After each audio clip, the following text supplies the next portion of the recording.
Good to be with you. I'm just going to keep an eye on the waiting room because there's more people popping in as we go. It's great to have so many of you with me. I appreciate this is a big topic that's going to be of interest to lots of you. If you can turn your screen on, it's lovely to see you. If you're busy and you can't, then that's completely up to you, but it's nice to see some faces. Otherwise, I can feel like I'm just talking to myself. So it's really good to be with you this afternoon. So before we get going, just a couple of little housekeeping things. Here's a reminder of what's going on this week. This is part of Small Charity Week, and you've probably seen this slide if you've already attended things, but they've asked me to pop this on at the beginning of the session to remind you of what's going on and how you can stay involved. It's all week. This is just Tuesday. So there's lots more going on that you can book onto at the smallcharityweek.com/events. And these are some of the things that you're going to be focusing on this year, in particular the discussions around what role small charities can play and how they work with funders and the Charity Commission. I just want to apologise for a slightly croaky throat. I've been talking all day and it's hay fever for me. It's giving me a sore throat. So I don't know if there's anyone in the room that can empathise, but I thought today was going to be a bit better, but no, not really. It hasn't at all. So I apologise if I cough and splutter as we go. So one more housekeeping thing is that I'm about to drop into this chat a PDF that you might want to download onto your computer, have open in the background. You might want to use it to take some notes. It's completely up to you. It's just there as an added extra to the session. I'll drop it into the chat a couple of times because as people join, they won't be able to see the chat from before they joined. So I will drop it again. So that's a worksheet if you want to use it. If not, that's absolutely fine. Just sit back and relax and take a moment to breathe. I don't know about you, but the day has been pretty full already. I'm sure it has been for lots of you. Yeah. And ironically, you've all rocked up probably in a panic to listen to me talk about burnout and stress and pressure. And so what we're going to do for just one moment, I am going to ask you to just take your camera, turn your cameras off, and we're just going to take 60 seconds to just calm down for a second, all of us, okay? Just take a moment to breathe. Do not pick up your phone and start thinking about how you can engage with other things. Just put it all down and just take a minute, and I'm just going to sit quietly too.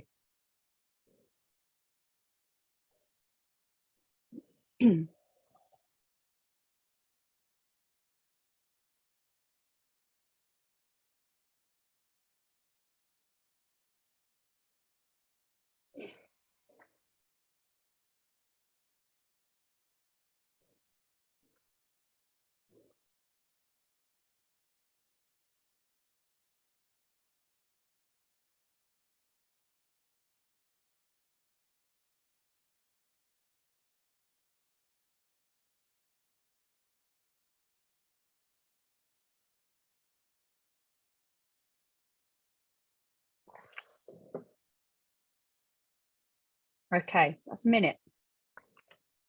You can turn your cameras back on now if you want to. I have a watch that says to me, take a moment to breathe, which I ignore all day long. And yet just taking a moment to just stop and to just stop thinking about the to-do and the stuff that we've got to do is really, really important to do. So before we go any further, I'd love some of you to just drop into the chat why you chose to come to this session today. What is it that you're looking for? Something that you, what, an expectation or a hope, some reason why you came to this particular session today. And then we'll get going.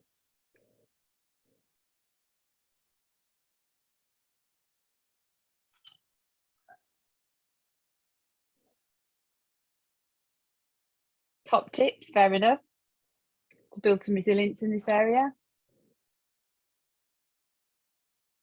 Healthy boundaries, yeah, not easy. Some positive vibes, I'm going to do my best. Yeah, starting off on the right foot. Okay, brilliant. Welcome everybody. Some brilliant things put in here. Tips from dealing with burnout and listening to other people. Yeah, too much going on. Okay. So what we're going to try and do today is give you the opportunity to hear a little bit more about why burnout takes place and some strategies that we can use.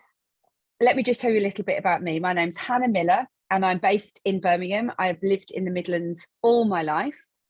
And my background originally actually is the charity sector and education. I now have my own business, but I'm still the trustee of 4 charities. So I'm very involved in the charity sector.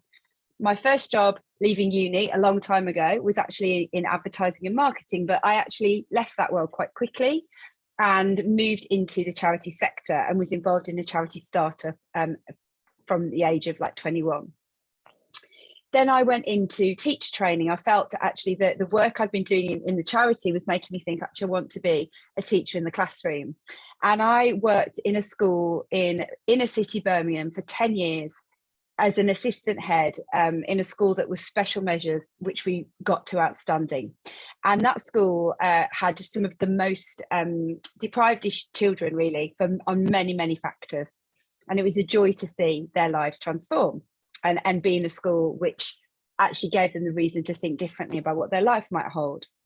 In the background, my husband founded a charity also based in inner city Birmingham, which is still running. We're both trustees of that charity. Neither of us work for it, but we are trustees and involved, working with hard to reach families, young people, their children in the communities in the north of the city. So I have a deep connection to the charity sector. And I also, in my current job, do a lot of work in the public sector with people working as doctors, as nurses, people working in charities who ask me to come and work with them. And I'm acutely aware of how important this topic is for people in this sector. And hopefully as we go through the session, you'll get some of the reasons why it's particularly important to you. Now, what I actually do in my day job now is a few things, and you can find out about me at my website, and I'll give you that later on. But essentially, I help individuals learn to discover and work to their unique strengths. And I help teams play to their strengths. And I underpin that with a kind of a focus on purpose and values. And so I spend half my time going into organizations doing workshops and things like this, and half of my time supporting individuals who want individual coaching, or perhaps they're at a transition moment in life and they want some clarity and guidance around that. So those are the different things I do. I've got digital materials, and I run an online group for female leaders, many of which are in the charity sector, which is like a monthly connection point for women leaders in that sector. I'll pop some information about that in at the end. So this is my world. And I actually personally know Olivia Barker-White from Kids Club Kampala, who's involved with Small Charities Week. And she said, Hannah, will you do this session on burnout? I've heard you give it, and I think it would be really useful. So that's how this has come about. And it's an absolute delight to give my time to do this and to be with you. So I've dropped the PDF into the chat.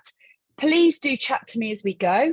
Please make use of the chat, otherwise I'll feel like I'm here alone. If there's something you just want to say, oh, that resonates, or I reflect on that, or I recognise that, or what do you mean? Just do that, drop it in and talk to me as we go through the session. I have got some slides I'm going to use. I don't want this to be death by slides, but there are some that I want to show to you as we go through the session today.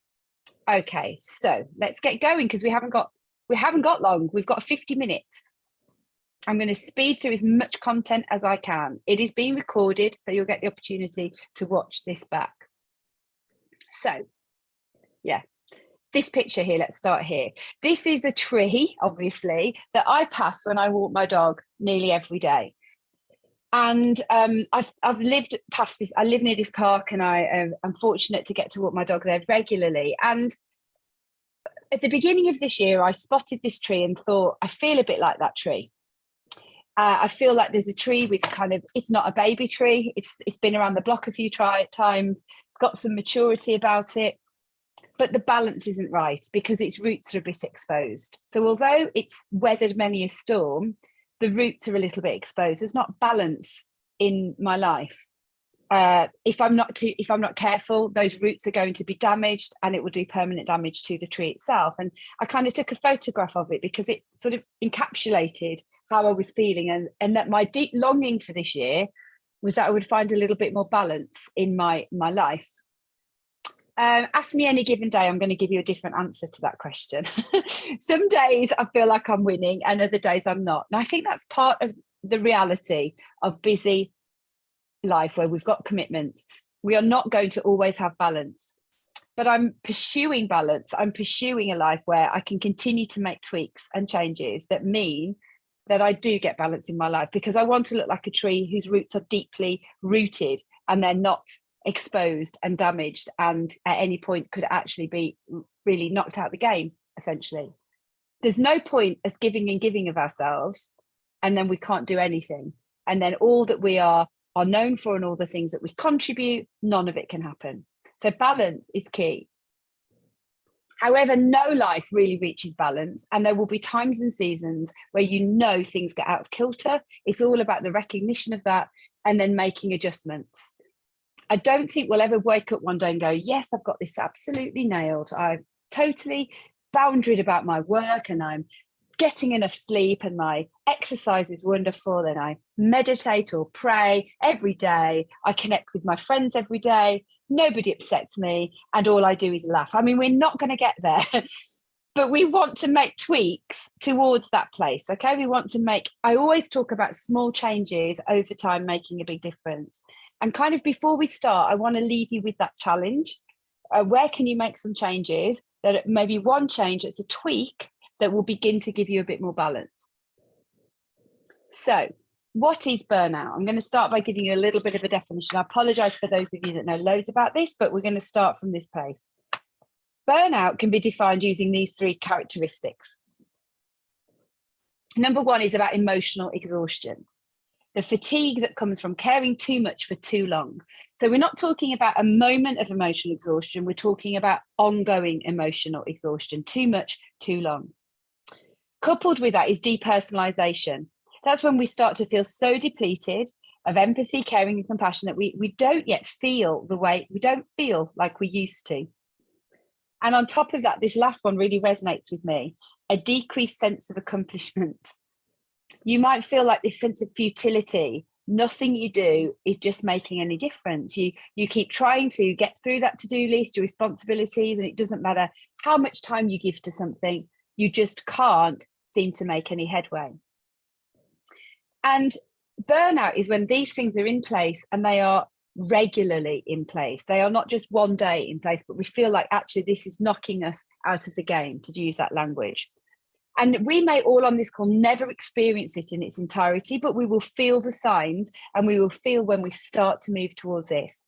And the strategies we're going to talk about today are there to help us to never experience burnout. There is no kind of badge that's a kind of a medal that we want that says I've had burnout. I mean, that's not a badge or medal I want to feel I've got to say. And we've got to step away from this busy culture that makes us feel like we're getting our worth and acceptance by actually being on the edge of burnout.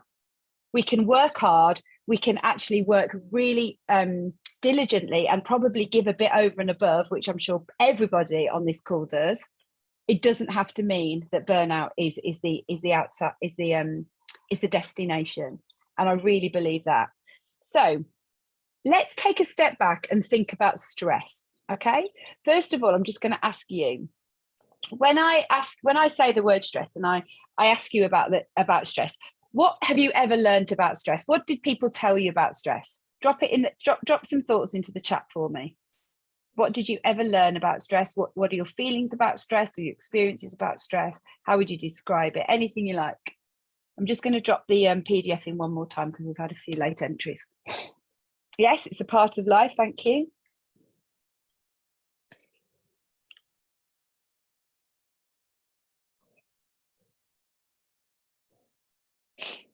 Affects everything, impact your health, can be bad for your physical health. Stress is normal.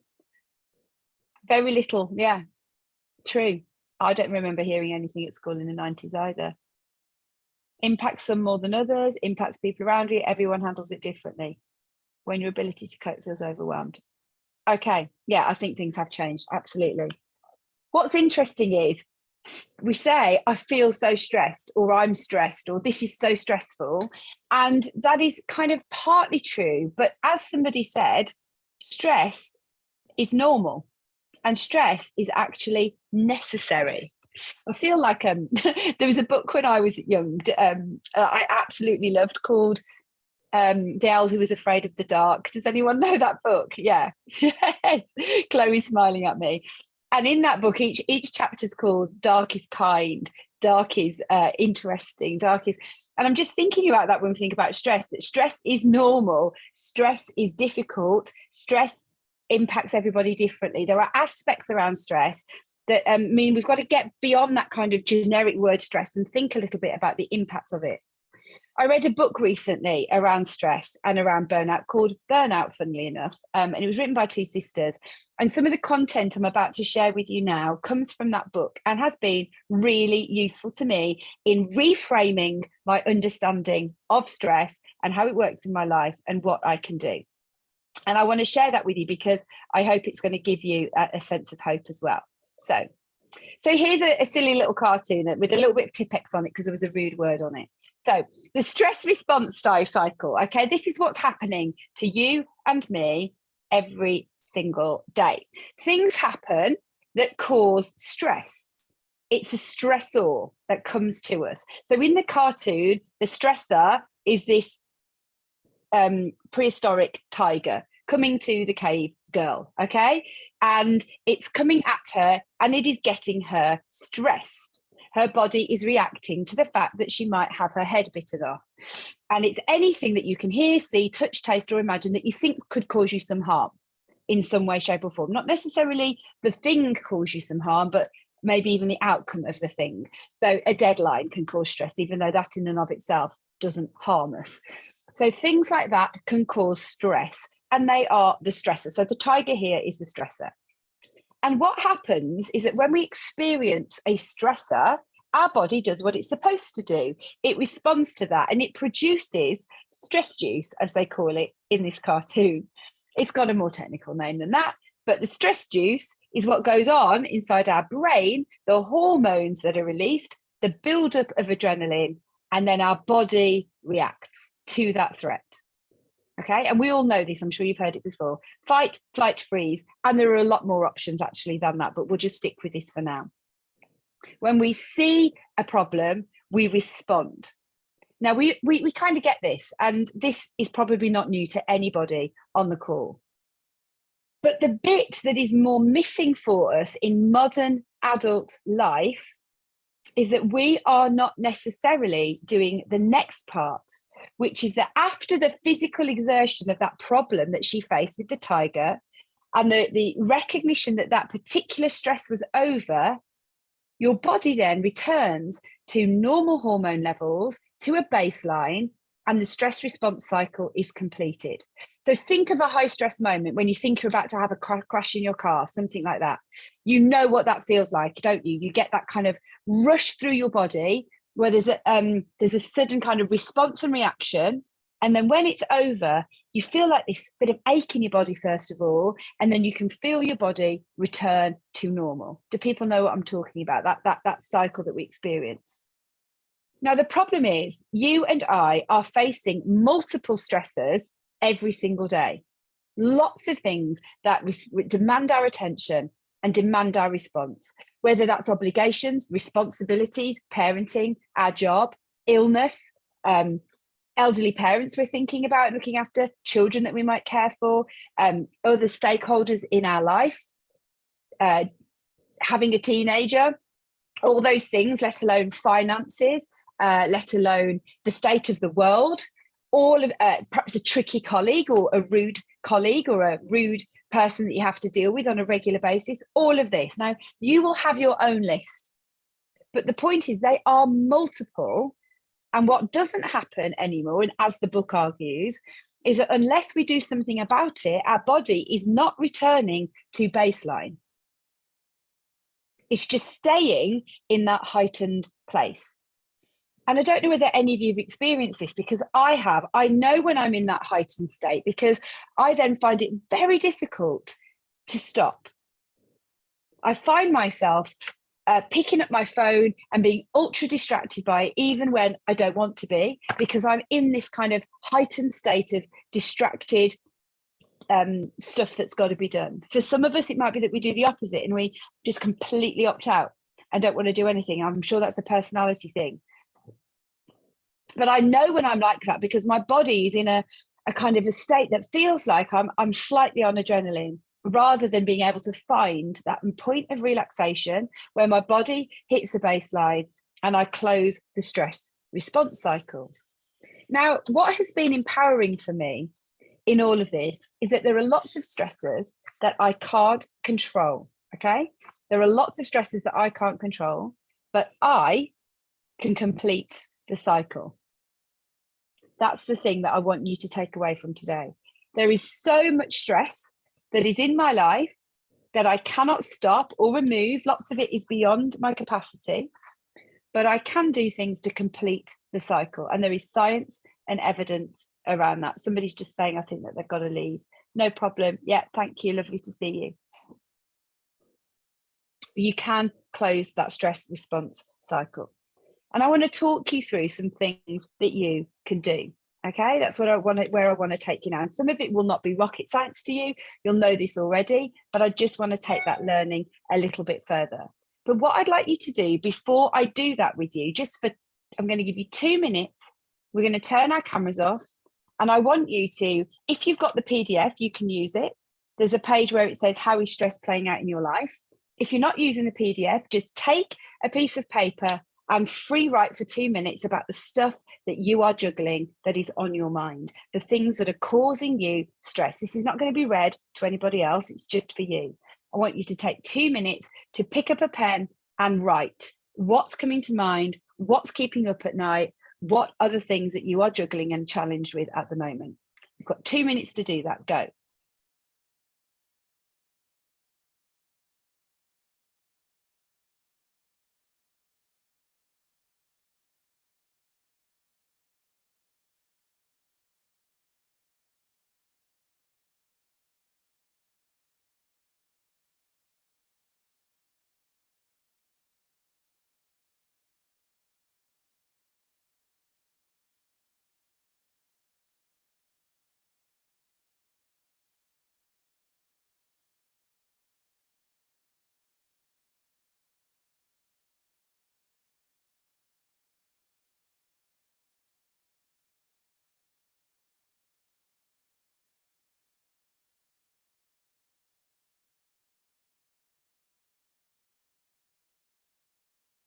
You've got 1 minute.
Okay, time is up. Let's come back together.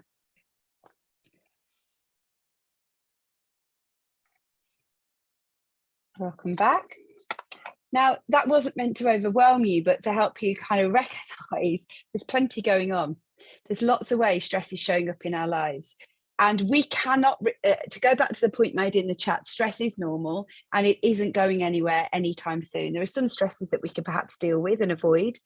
But one of the things that is immediately in our control is learning to complete the cycle. Now, the book that I'd been reading, it's called Burnout, Solve Your Stress Cycle. And the whole book is around what I'm talking to you about today. You can read it if you want to get into all the depth of it, but this was one of the most helpful bits. And I want to talk to you about some of the ways you can actually scientifically bring your body back to baseline. You've got it on your PDF. There's some things to look at and some ways you could possibly do it, but I'm just going to give you a little bit of information. So the first thing you can do is move your body. Okay, obviously we've heard that before, but physical activity is the single most effective way to close the stress response cycle. It doesn't have to be that you are getting yourself really deeply out of breath, but that physical activity and movement is the most efficient way in terms of it will have the quickest reaction back to baseline. Okay. It doesn't mean the other things don't work, but that idea of running, swimming, biking, dancing, whatever it might be, that has the immediate impact that you can have. And it's most effective when you have access to it, obviously. You can't always do it. So the next thing to mention is sleeping. And again, some things happen when we sleep that don't happen at any other point in our life in what we do. We haven't evolved out of needing sleep. I still need a lot of sleep, sadly, and don't ever feel I'm getting enough. But when I'm sleeping, my body is making sense of the things that have happened in the day. And if we don't get deep sleep, it doesn't get to complete that. So it's almost like, if you can imagine, it's like your brain's filing cabinet is being sorted as you sleep. Right, pop that in there, pop that in there. And that's what your body is doing to, again, allow you a sense of a closure. It completes all the experiences from the past, and it slots these new experiences into the right places. It's phenomenal what sleep does. There's a great book on sleep called How to Sleep, if you want to know more about that. And really, even if you find it difficult to sleep and somebody has fitful sleeping, if you can have 7 to 9 hours, that's really what your body needs on a daily. And you can't apparently catch up on sleep. You just got to have it. We can't do the whole, I'll have a bit longer on Saturday. It's not really how it works, sadly. I really don't like that, but I don't think, nothing suggests otherwise. Okay, breathing. In fact, this is an interesting one. I don't know loads about breath work, and it's something that's on my to-do list, but a friend of mine who is a functional medicine doctor, she's a GP, but she looks at root cause medicine. I said to her, come on then, tell me the one thing I've got to do differently. She said, if there's nothing else you're going to change, she said, learn to breathe differently. The whole idea of gut breath, the deep breath, go Google it and find some people who can share a few details with you on there, because there's something that happens when we do deep breathing that actually can immediately give us a little break. Okay. Now, there's other couple of fun ones. Obviously, social interaction with people is really important, and the need to connect. And actually, physical affection is another really interesting one. Apparently, you need to kiss for at least 6 seconds or hug for 20. And then it starts to do what it needs to do. So a quick like hi and gone doesn't cut it. You've got to intentionally kiss a loved one for 6 seconds or more, or 20 seconds of hugging. And in that, the shift moves from where you were to anxiety. Sometimes with my teenagers, I will like playfully kind of give them a hug, and I won't let go for a bit, as if they no, not finished, not finished, not finished, not finished. And they're like, oh, mom. But you can also feel like, it kind of relaxes. It makes you relax after a period. Okay, then a couple of other things. Laughing and crying, both those things, it might depend on who you are as to what's more easily available to you. And then the other thing I just want to mention to you, again, is something that you can Google. It's the vagus nerve. Have you heard of that in your body? Some of you have, some of you haven't. It's a part of your body which, the best way I can describe it, this is how it was described to me by a friend of mine who is a kind of neurotherapist. She said it's like your internal Wi-Fi reset button. So when everything's gone a bit cronky on the telly or on your laptop, and you've got the reset button and you go press it, and it gives it all a little, or you restart your phone. The vagus nerve is like that for your body. And when you do certain practices like yoga, it activates the vagus nerve, but it's also activated by 2 other really easy things to do. One is singing and having a good old proper sing. And 2 is gargling. Okay, don't laugh at me. I have this on strong recommendation from people who know what they're talking about. As you put your head back and as you gargle for a couple of minutes, you are activating that nerve in your body that then acts as this reset button. That's something that anyone can find the time to do.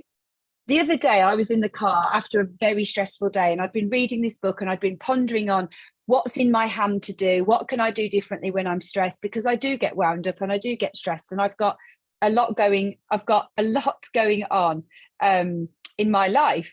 I've got 3 teenage sons. I've got an elderly parent who needs care, and I've got a full-time job with my own business and a husband that travels the world with the charity he works for. So life is, yes, this is going to go down well in the office. I really can't wait to hear the stories of you all gargling. Just got to come out of this meeting for a minute and go and have a gargle. Anyway, I was in the car and I'd had to do quite a lot of driving for my job that day. And then I got home and my sons needed taking somewhere. And when I took them, the traffic was horrendous and I hadn't got the time, right? I just hadn't got the time for this. And I could feel myself, I dropped them off and I could feel myself feeling unbelievably stressed inside, that I hadn't got the time for this. I'm stuck in traffic. I've got 101 things to do. This is flipping not fair.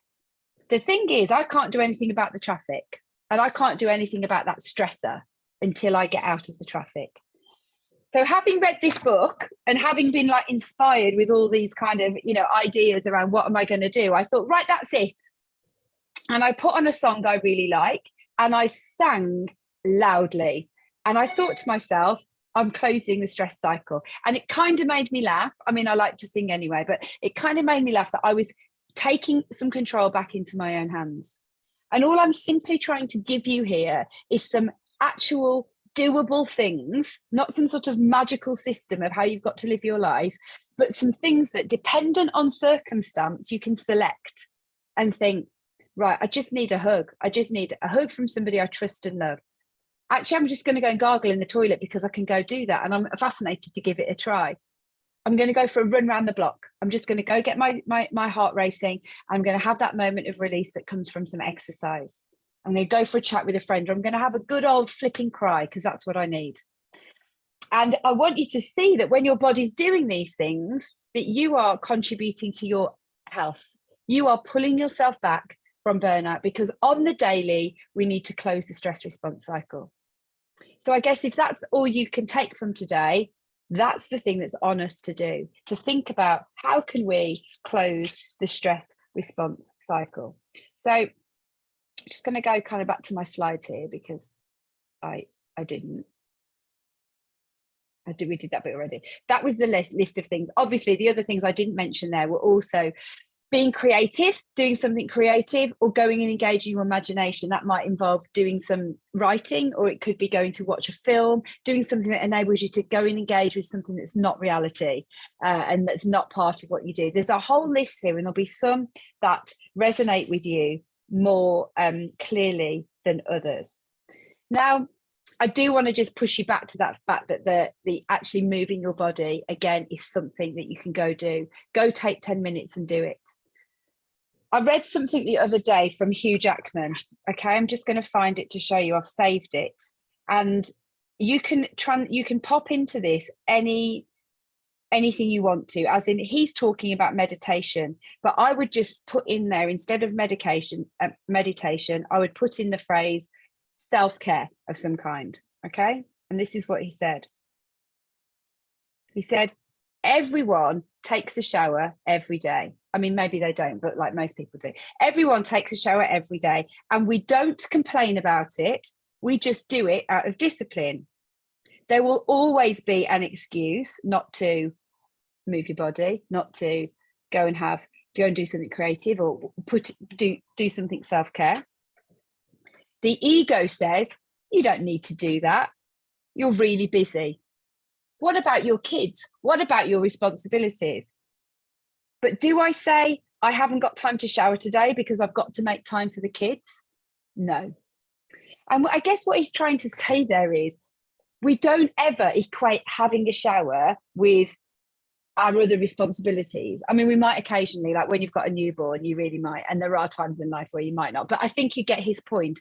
His point is that there are certain things that we do for our body that we would never kind of think, oh, I mustn't do that because I'm very busy with my responsibilities and my children and we just make the time.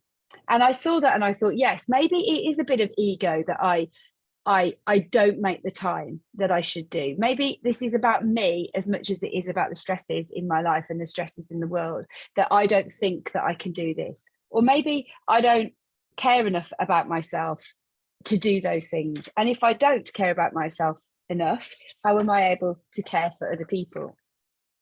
So let's stop for a moment. Which of the things on that list are you keen to give a try to? What are you going to go? What are you going to do? I'll tell you the one that I'm not doing that I want to is I used to play instruments, and I would love my thing to be that I join an adult orchestra and have that as my kind of, yeah, somebody is exactly that. I sing every week in a choir. It is the best. I absolutely bet it is. My memories growing up of being in choirs and being in orchestras are some of the best for that feeling of release. And I can totally see, Nicola, why that is important to you. You've got to do practicing every day so you close that stress response cycle. Oh, amazing. The support choir so we get the hooks. Double, going for a walk, move, doing something creative, great. We're going to have some more laughs. Didn't know about the 20-second hook. I think you can use this one, go and say, actually, it doesn't count unless it's 20 seconds, stay. I do spurious drive so that I can sing in the car and no one hears me. That choir sounds great. I find breathing helps so much, and walking as well. I think all I'm trying to do, I'm aware this is not new knowledge. Maybe the gargling is. Nobody said they're going to try gargling. I should have made you all come with a glass of water and we should have all done it together. You can do it at the end of this session. Go and have a gargle. Oh, Nicola's going to tell everyone to gargle. Yeah, maybe it could be just when my teenagers are stressed, I'll just say, you'll be fine. Just go and have a gargle and it'll be fine. That's not going to go down very well. But I want to kind of help you to reframe the why behind why you do it. It's not just, I should be healthy or I should be doing these things. Actually, doing this enables me to get my baseline back. And I need my baseline back so that I can go again tomorrow. And for me personally, that has been hugely helpful in reframing my relationship with things like exercise, with yoga, or just stopping and taking a breather. I am not naturally very good at those things. And I'm not saying that because I think that's brilliant. I'm just being honest. I'm not. There are some people that I think are so much better at recognizing the needs that they have. And some of us are not so, which I'm going to come on to in a moment. In the book, they talk about human givers and human takers. And I imagine everybody on this call is a human giver. I don't even need to ask you. You work in the sector you work in, you do the things that you do. I can't imagine there's any other definition.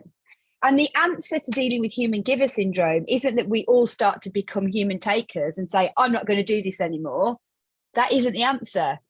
The answer is that we actually try and build a world where everyone is a human giver. That's the answer. It's not the answer that you start to become somebody that you're not and go, right, I'm going to be selfish. I'm not going to do these things anymore. You're not being true to yourself if that's how you respond. It's about recognizing how do we share that load? How do we help build a society so that we don't have some people grow up to be human givers and some people grow up to be human takers? Unfortunately, there are all kinds of systems and things that are in place that facilitate that. I'm a mother of 3 boys, and for me, one of the things I want them to understand is that we all have responsibility to contribute. I don't have a mixed sex family, so having all 3 boys, I can't do the things that perhaps my mum did a little bit, which was ask her 2 girls to do things that she didn't ask her son to do. This is a long time ago. I'm in my 40s and my brother's in his 50s, so that's maybe how it was a bit for them. And there was a kind of you might give and you might take. I want to try and change that narrative, and so I can't do that on a global scale, but I can do that with the people in front of me a little bit, and do my part to represent what it is to have balance here and to receive and to give. And if everyone's in that mode, then we all have the moments when we take and we all have the moments when we give. Okay, let's move on. Brilliant. Thank you, everybody. Thanks for your feedback. So the next thing I kind of want to mention to you is there is a difference between stressors we can control and stressors we can't control. Stressors that we can control are the things in our life where perhaps we've got too much going on in one week. Now, sometimes we can't control that, but actually sometimes we can. We might look back and go, oh gosh, I've booked too many things in. I need to sort this out. Or maybe another stressor is something's happened which is a bit of a long-term situation. So for example, I have a parent, my mom has Parkinson's disease and she lives 4 hours away from me. For me, that's something that I can't control, the Parkinson's disease, but I can problem solve around how I'm going to build this into my life, right? So planful problem solving is what we do with the things that we have some control over. Then there are things that we do not have control over, like traffic on a small level, like a sudden illness, like a trip to A&E, like your computer breaking and losing files. You know, you can't control those things happening. And what we then need to think about is, how do we reappraise what's going on in that moment? And positive reappraisal does not mean, oh, well, at least I'm not living in a refugee camp. That's not positive reappraisal. That's not being very realistic. Positive reappraisal is recognizing what's going on and reframing any kind of meaning you can make from it, or what it is that you're in that situation, what you can do differently. So a little bit like me thinking, I'm stuck in the car, I'm going to do some singing. I can't stop that from happening. Or thinking about the long range of that particular how do we redefine what's in front of us? Now, one of the problems can be that we think that the only definition of things being good is that things feel successful. So if you want to think about this positive reappraisal a little bit more, it might be things like, how are these challenges opportunities for growth and learning? And I don't mean that in that really patronizing way. I mean you asking yourself that. Thinking about comparing the value of the opportunities for growth and learning to the amount of challenges. Does dealing with those stresses then make it feel worth it? That's another thing that you can think about. I know people through my husband's work that have been through some of the biggest stresses of life. Now, you will also probably have contact with those people. I'm talking about people who have faced some of the most imaginable things. And most of them will tell you that there is still things that have been taken from those periods of their life. If you listen to Mo Gawdat talk about this, have you ever heard of him, Mo Gawdat? He actually currently talks a lot about AI, but he's also a very interesting man who was on the Diary of a CEO. He's been on the Diary of a CEO podcast a couple of times. If you go back to the first time he was on, he talks about the loss of his son, and he talks about reframing difficulties. And apparently there's a question that gets asked people around, if you could go back in your life and delete this section, would you do it? And apparently, I mean, he'll tell the story much better than me, but apparently people basically nearly always say no. Now, they might not say that immediately, and they might not say it in the 6 months after. I'm talking about a longer range view. They tend to not say that. Yeah, you listen to it, Nicola. That's so interesting. It is mind-blowing, and it got me thinking about that. And that's something about what happens over time to the things in our life. So if we can build in some positive reappraisal to the way we're seeing what's going on, it's again a way of creating a little bit of control over the situation again. So again, all I'm trying to do today is I'm not trying to belittle the stuff's going on. I'm trying to tool you up in a way that's practical and doable around what you can do. So where do we problem solve and put plans in place? And where, when we can't control, do we think about some reappraisal and think, how am I going to grow? How am I going to learn? And what's a way that this can help me to grow as a human being? Where is there some opportunity for growth? I remember one of the times in my work life, things got really toxic where I was working, and I knew I couldn't leave for another year for a number of reasons. And that was a kind of it's not time to go. I will be going in a year's time, but right now there's some toxicity around me in the way this place is operating that is not fully in my control.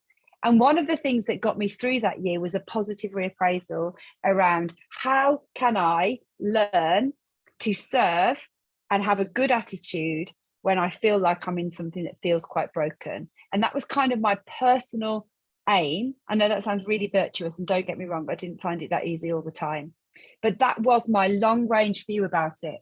That how can I use this to learn to cope with an experience that I know is going to have an end that doesn't feel that healthy, and how can I be and do different in that environment? Okay, that's some thoughts for you to take away. Plan for problem solving and positive reappraisal. Right, there's a couple of other signs that I want to tell you about, a couple of other factors that you might know a bit about or you might not. The first is compassion fatigue. I am imagining that you are well aware of this in the work that you do. And compassion fatigue, oh, hang on a moment. My headphones, can you hear me? Yeah, my headphones have died. Hang on.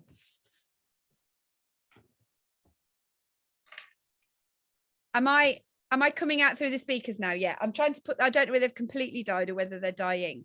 Right, compassion fatigue is essentially another type of stress and edge towards burnout, which particularly comes from caring. It's essentially people who are involved in caring professions, or they have a particular amount of caring that's necessary in their personal life. Perhaps they are a carer of a family member or a loved one. And by having to do that on an ongoing basis, we can, if we do not do that other work around closing the cycle and doing things to take care of ourselves, we then can find ourselves lacking compassion and suddenly not really feeling like ourselves anymore. I've had moments in my life where my responses have not been my usual ones. That's how I would describe it, where I've suddenly thought, I don't really care like I might have done previously. I don't feel anything like I did. And that is a sign of compassion fatigue. Now, I've got to know a woman called Penny Windsor, and I haven't read her book yet, but I want to let you know that if any of you are in this position, there is a book out in the marketplace by a woman called Penny Windsor called Tender. I've just dropped it into the chat. And she was a child carer, and she's also become an adult carer because she has a son with additional needs. But the book Tender is actually not just about I have to care. It's about she believes there is a way to care for yourself as well as being a carer and avoid compassion fatigue. And that's what her whole premise of the book is about. And I think Tender is a beautiful title for that book, and a beautiful way of looking at how we look after ourselves and we look after other people tenderly. And yeah, if that's resonating with anyone because of your particular life stage or life situation, she's somebody you might want to look at. But compassion fatigue is specifically around this idea of I have given and given and given of myself emotionally, and I haven't taken care at the same time of what I do with that. What worries me in this is when people they carry the load for people that they work with and they don't get a place to talk about it. When I was in teaching, we were in a school with a lot of safeguarding needs. And actually, we were not given any kind of supervision to deal with some of the stuff that we were having to deal with, a place to then go and talk. Now, I have had my own place. I've got my own therapist. But really, people who are dealing with those kind of things on an ongoing basis need people to be able to say, this is hard to hear. It is hard to keep hearing these stories. We need to create spaces for that, where people can do that when they want to, if they need to. So if you're, again, something to reflect upon is how it doesn't have to be that compassion fatigue is a given. That's the other important thing. It doesn't have to be that that's where we end up. I really don't believe that. Okay, so as well as compassion fatigue, there's another aspect that I want to mention to you, which is moral injury. Have people heard about this before, moral injury? No. So I simply just want to mention here, also hang on, somebody's in the waiting room. I just want to try and explain what moral injury is. So moral injury came about originally with the idea of finding yourself in a major life situation like combat or war and seeing something take place that absolutely crosses your personal sense of moral, ethical values. So that could be for a soldier, but it could also be a civilian as well. Okay. Somebody who finds himself in those situations and they're like, this is wrong and this has crossed my values. Now, actually, we're now broadening our understanding around this, and it has given a lot of people I work with some definition around what it is that they're struggling with. It's particularly when you're dealing with systemic situations. So this is not just about one person is a bit rude, although it could be that. It's more about a systemic situation you find yourself in, which causes you to continue to cross an ethical value or moral boundary. Let me give you an example. if you're a GP and you believe that it's important to give each of your patients the time that they need, and yet your slots are 10 minutes long, and you cannot give them more than that unless you're willing to stay till 8 o'clock at night, that is a moral injury, because that's not why you went into the job. Does that make sense? That's just an example. If you feel that you're having to pick and choose which people that you are dealing with or giving help to, this might be a relevant example for many of you. That can feel like a moral injury. And if that becomes systemic or sustained or ongoing, it can lead to what we call, it can be a factor that can lead to burnout. It's when we feel this sense of, this is not how I want to do this, and it doesn't feel right. It's when it doesn't feel right. It doesn't feel like it's what you signed up for. It doesn't feel like it's what you wanted it to be. Anybody? Now I've explained what moral injury is. I wonder if anyone's got any reflections on that, whether they've experienced it, whether they can think of some reasons why in your sector that might be a real issue. I'd love to hear from you in the chat.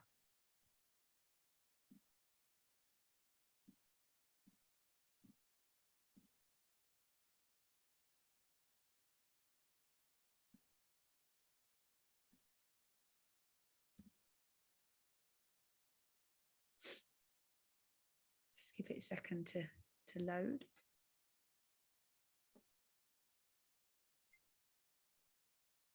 Has anyone experienced it?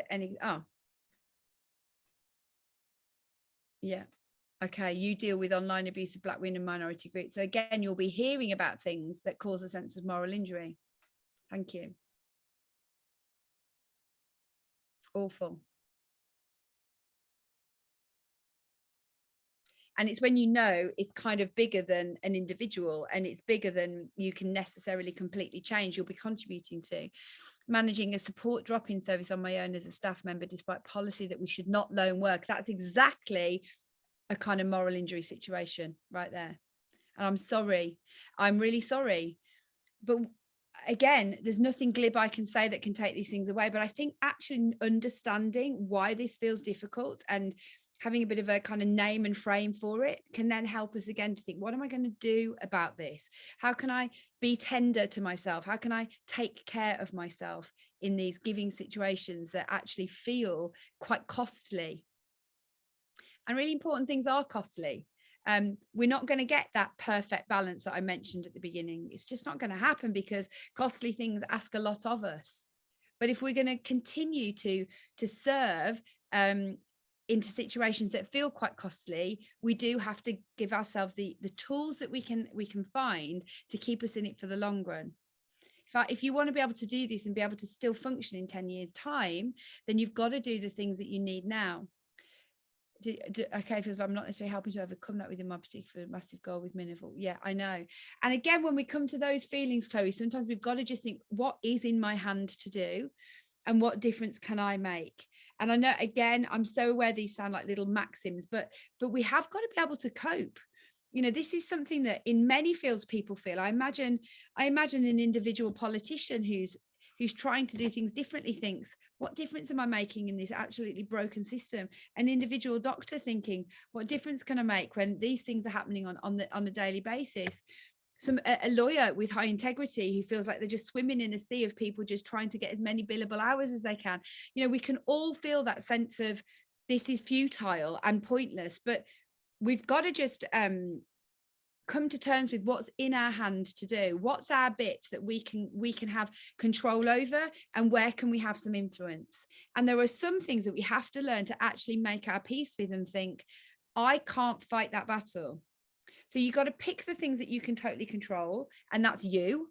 That's basically you, nothing else. And then there's the things you can influence. So for me, that will be my children and my family, and then the causes that I have particularly chosen to champion. And then there'll be lots of other things that I feel deeply about, but I have to recognize I can't control. And again, Mo Gawdat talks about that on that podcast episode, that you've got to learn to think, if I'm feeling consistently frustrated about this and making no headway, maybe it's not the thing for you to be holding and battling.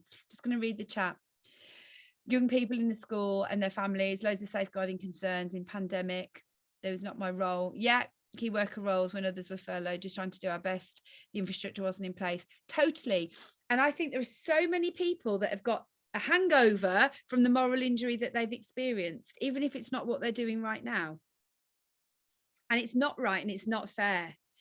And I guess having spaces where you can talk, where you can process is really important, and doing things that help you recognize, again, what's in your control and what is not. Now we're coming up to the end of time now. One last thing to say to you is rest. And rest is not just sleep, but apparently, according to the science, about 42% of our day should be rest.